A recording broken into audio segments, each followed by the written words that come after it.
ನಮಸ್ಕಾರ ವೀಕ್ಷಕರೇ, India first TV ವಿಶೇಷ ಕಾರ್ಯಕ್ರಮಕ್ಕೆ ಸ್ವಾಗತ. ನಾನು ಶ್ರೀಕಂಠ ಈಶ್ವರ್. ಮೈಸೂರು ಜಿಲ್ಲೆ ಎಚಡಿಕೋಟೆ ತಾಲೂಕಿನಲ್ಲಿ ಒಂದೊತ್ತಿನ ಊಟಕ್ಕೆ ಅನೇಕ ಮಂದಿ ಪರದಾಡುವ ಪರಿಸ್ಥಿತಿಯನ್ನು ನಾವು ನೋಡಿದ್ದೇವೆ.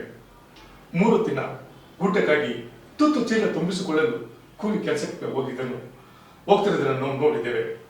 ಆದರೆ ಎಚಡಿಕೋಟೆ ಮೂಲದ ಮಹಿಳೆಯೊಬ್ಬಳು ತನ್ನ ಮೇಕಪ್ ಆಗಿ ಅಂದ್ರೆ ಸ್ಕಿನ್ ಕೇರ್ಗಾಗಿ ಬರೋಬ್ಬರಿ ತಿಂಗಳಿಗೆ 4 ಲಕ್ಷ ಖರ್ಚು ಮಾಡ್ತಿದ್ದಳು ಅಂದ್ರೆ ನೀವು ನಂಬ್ತೀರಾ? ಈ ಒಂದು ಐಷಾರಾಮಿ ಜೀವನಕ್ಕೆ, ಈ ಒಂದು ಮೇಕಪ್ ಮಾಡ್ತಿರೋ ಒಂದು ಖರ್ಚಕ್ಕೆ ಆದಾಯ ಎಲ್ಲಿಂದ ಬರ್ತಿದ್ದು ಗೊತ್ತಿತ್ತ? ಆಕೆ ಕಂಡುಕೊಂಡಿದ್ದ ದಾರಿ ಯಾವುದು ಗೊತ್ತಾ? ಆಕೆಗೆ ಯಾರೆಲ್ಲ ಸಪೋರ್ಟ್ ಮಾಡ್ತಿದ್ರು? ಎಚಡಿಕೋಟೆ ತಾಲೂಕಿನಲ್ಲಿ ಇದ್ದಂತಹ ಈ ಮಹಿಳೆ ಬೆಂಗಳೂರಿಗೆ ಹೋಗಿ ಪೊಲೀಸರ ಕೈಗೆ ತಗಲಾಕೊಂಡಿದ್ದು ಹೇಗೆ? ಈಕೆಯ ಹಿಂದಿನ ಜೀವನ ಹೇಗಿತ್ತು? ಈ ಎಲ್ಲದರ ಬಗ್ಗೆ ಕಂಪ್ಲೀಟ್ ಮಾಹಿತಿ ನೀಡ್ತೀವಿ. ಅದಕ್ಕೂ ಮುನ್ನ ನೀವು ಹೊಸದಾಗಿ ನಮ್ಮ ಚಾನೆಲ್ ನೋಡ್ತಿದೆ, ಸಬ್ಸ್ಕ್ರೈಬ್ ಮಾಡಿ, ಒಂದು ಲೈಕ್ ಕೊಟ್ಟು ವಿಡಿಯೋ ಶೇರ್ ಮಾಡಿ. ವೀಕ್ಷಕರೇ, ಈಕೆ ಹೆಸರು ಬಂದ್ಬಿಟ್ಟು ಗಾಯತ್ರಿ ಅಂತ. ಈಕೆ ಗಂಡ ಶ್ರೀಕಾಂತ್. ಎಚಡಿಕೋಟೆ ತಾಲೂಕಿನ ಪೈಲ್ವಾನ್ ಕಾಲೋನಿ ನಿವಾಸಿಗಳು. ಪೈಲ್ವಾನ್ ಕಾಲೋನಿಯಲ್ಲಿ ಒಂದು ಮನೆ ಇದು, ಅಲ್ಲಿ ವಾಸ ಮಾಡ್ತಿರ್ತಾರೆ. ಜೀವನೋಪಾಯಕ್ಕಾಗಿ ಅವರು ಪಾತ್ರೆ ವ್ಯಾಪಾರ ಮಾಡ್ತಿರ್ತಾರೆ. ಹೆಂಡತಿ ಪಾತ್ರೆ ವ್ಯಾಪಾರ ಮಾಡಕ್ ಹೋದ್ರೆ ಗಂಡ ಗೂಡ್ಸಾಗ ಆಡೋಡ್ಕೊಂಡು ಜೀವನ ಮಾಡ್ತಿರ್ತಾರೆ. ಆದ್ರೆ ಬರುವ ಆದಾಯ ಇವರಿಗೆ ಐಷಾರಾಮಿ ಜೀವನಕ್ಕೆ ಸಾಧ್ತಿರ್ಲಿಲ್ಲ. ಹೀಗಾಗಿ ಅವ್ರೇನ್ ಮಾಡ್ತಾರೆ ಅಂದ್ರೆ, ಈ ನಡುವೆ ಅಂದ್ರೆ ಆ ಪಾತ್ರೆ ವ್ಯಾಪಾರ ಮಾಡೋದ್ರ ಜೊತೆಗೆ ಅಲ್ಲಿ ಇಲ್ಲಿ ಸಣ್ಣ ಪುಟ್ಟ ಕಳ್ತನ ಮಾಡೋದು, ಆ ಬಂದ ದುಡ್ಡಲ್ಲಿ ಜೀವನ ನಡೆಸೋದು, ಇದೇ ಒಂದು ಕಸಬಾಗಿ ಮಾಡ್ಕೋತಾರೆ. ಆದ್ರೆ ಇದು ಯಾವ ಕಡೆ ಸಾಲಲ್ಲ. ಅವಾಗ ಏನ್ ಮಾಡ್ತಾರೆ ಅಂದ್ರೆ, ಒಂದು ಎಚಡಿಕೋಟೆ ಪಟ್ಟಣದಲ್ಲಿರುವಂತಹ ಭಿಕ್ಷು ಜ್ಯುವೆಲರ್ಗೂ ಕೂಡ ಕಣ್ಣ ಹಾಕ್ತಾರೆ. ಅನೇಕ ಜಾತ್ರೆ ದೇವಸ್ಥಾನಗಳ ಕಳ್ತನ ಮಾಡ್ತಾರೆ. ಕೊನೆಗೆ ಊರನ್ನೇ ಬಿಟ್ಟು ಹೋಗ್ತಾರೆ. ಅವ್ರು ಕಳೆದ 10 ವರ್ಷಗಳ ಹಿಂದೆ ಪೈಲ್ವಾನ್ ಕಾಲೋನಿಯ ಬಿಟ್ಟು ಬೆಂಗಳೂರಿನ ಕಮ್ಮಸಂದ್ರಕ್ಕೆ ಹೋಗ್ತಾರೆ. ಅಲ್ಲಿ ಒಂದು ಬಾಡಿಗೆ ಮನೆ ತಗೋತಾರೆ, ಅಲ್ಲಿ ಜೀವನ ಮಾಡ್ತಿರ್ತಾರೆ. ಆ ಜೀವನ ಮಾಡಕ್ಕೆ ಕಂಡುಹಿಡ್ಕೊಂಡು ದಾರಿ ಅದೇ ಕಳ್ಳತನ. ಕಳ್ಳತನ ಮಾಡೋದಕ್ಕೆ ಈಕೆ ಏನ್ ಪ್ಲಾನ್ ಮಾಡ್ತಿದ್ಲು ಅಂದ್ರೆ, ದೇವಸ್ಥಾನಗಳು ಮತ್ತು ಜಾತ್ರೆಗಳನ್ನೇ ಟಾರ್ಗೆಟ್ ಮಾಡ್ಕೊಳ್ಳೋದು.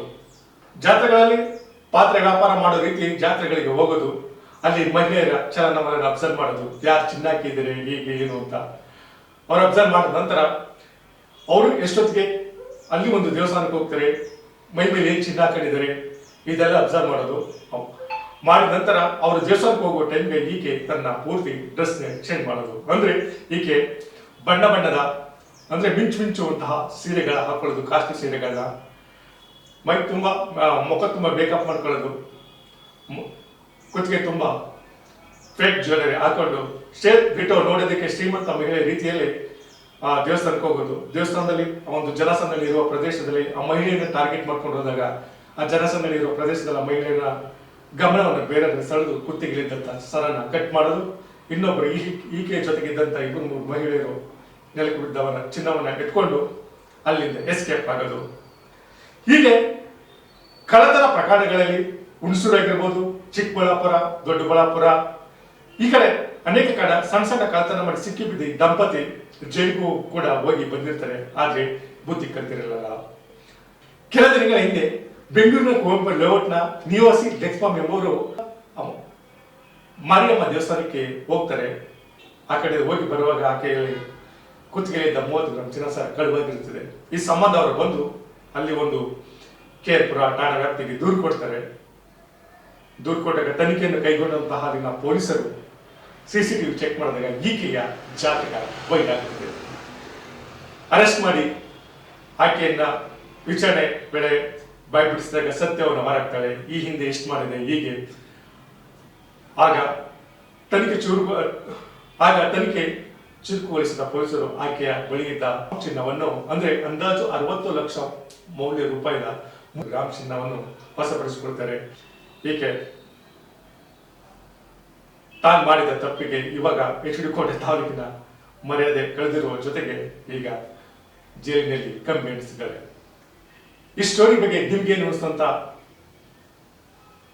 ಕಮೆಂಟ್ ಬಾಕ್ಸ್ ಅಲ್ಲಿ ನಿಮ್ಮ ಅಭಿಪ್ರಾಯ ತಿಳಿಸಿ. ಎನಿವೆ, ಮತ್ತೊಂದು ಇಂಟ್ರೆಸ್ಟಿಂಗ್ ಸುದ್ದಿ ಜೊತೆ ನಿಮ್ಮ ಮುಂದೆ ಬರ್ತೇನೆ. ಅಲ್ಲಿಯವರೆಗೆ ನ್ಯೂಸ್ ಅಪ್ಡೇಟ್ಗಾಗಿ ನೋಡ್ತಾ ಇರಿ ಇಂಡಿಯಾ ಫಸ್ಟ್, ನಿರ್ಭೀತಿಯಿಂದ ನಿಮಗಾಗಿ. ಇಂತಹ ನೈಜ, ಇಂಟ್ರೆಸ್ಟಿಂಗ್ ಹಾಗೂ ಕ್ಯೂರಿಯಾಸಿಟಿ ಸುದ್ದಿಗಳು ನಿಮಗೆ ಸಿಗಬೇಕು ಅಂದ್ರೆ ಇಂಡಿಯಾ ಫಸ್ಟ್ ಟಿವಿ ಸಬ್ಸ್ಕ್ರೈಬ್ ಮಾಡಿ. ಒಂದು ಲೈಕ್ ಕೊಟ್ಟು ವಿಡಿಯೋ ಶೇರ್ ಮಾಡುವ ಮೂಲಕ ನಮ್ಮನ್ನು ಮತ್ತಷ್ಟು ಪ್ರೋತ್ಸಾಹಿಸಿ. ಇಂಡಿಯಾ ಫಸ್ಟ್ ನಿರ್ಭೀತಿಯಿಂದ ನಿಮಗಾಗಿ.